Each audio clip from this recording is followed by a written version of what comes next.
लक्ष्मी जी का वास। एक बार की बात है, राजा बलि समय बिताने के लिए एकांत स्थान पर गधे के रूप में छिपे हुए थे। देवराज इंद्र उनसे मिलने के लिए उन्हें ढूंढ रहे थे।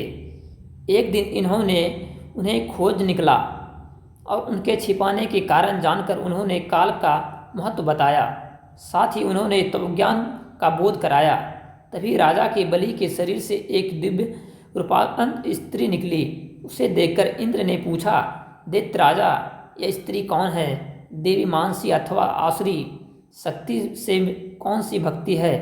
राजा बलि बोला, देवराज, यह देवी तीनों शक्तियों में से कोई नहीं है, आप स्वयं पूछ लो। इंद्र के पूछने पर वह शक्ति बोली, देवेंद्र, मुझे ना तो देवराज बलि जानते हैं और ना ही तुम। कोई अन्य देवगण भी पृथ्वी लोक पर लोग मुझे अनेक नामों से पुकारते हैं, जैसे श्री लक्ष्मी आदि।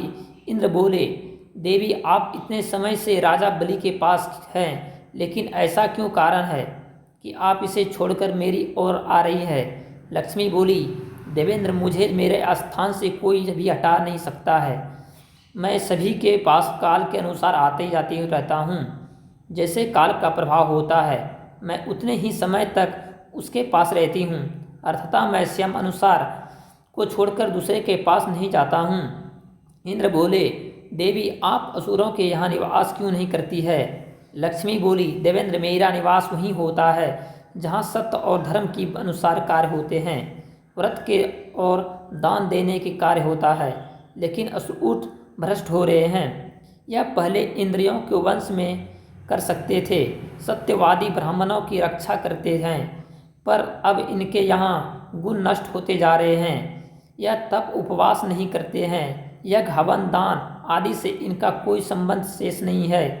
पहले यह रोगी स्त्री वृद्धों दुबलों की रक्षा करते थे, गुरुजन का आदर करते थे, लोगों का क्षमादान देते थे। लेकिन अब अहंकार, मोह, लोभ, क्रोध, आलस के विवेक, काम आदि ने इनके शरीर में जगह बना ली है। यह लोग पशु तो पाल लेते हैं, लेकिन उन्हें चारा नहीं खिलाते हैं, उनका पूरा दूध निकाल लेते हैं और पशुओं के बच्चों भूख से चित्कारते हुए मर जाते हैं। यह अपने बच्चों का लालन पालन करना भूल जाते हैं। इनसे आपसी भाईचारा समाप्त हो गया। लूट खसोट, हत्या, व्यभिचार, कलह, स्त्रियों को प्रतिवाद नष्ट करना चाहिए।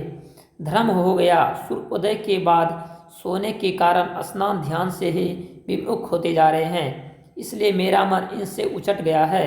देवताओं के मन अब धर्म में अस्तक हो रहा है, इसलिए अब मैं इन्हें छोड़कर देवताओं के पास निवास करूंगी। मेरे साथ श्रद्धा, आशा, क्षमा, जाय, शांति, संतिन, धूर्ति और विजयती, यह आठों देवी भी निवास करेगी। देवेंद्र, अब आपके ज्ञान को होगा मैंने इन्हें क्यों छोड़ा, साथ ही आपके इनके अवगानों का ज्ञान हो गया। तब इंद्र ने लक्ष्मी का प्रणाम किया और इन्हें आदर सहित स्वर्ग ले गए।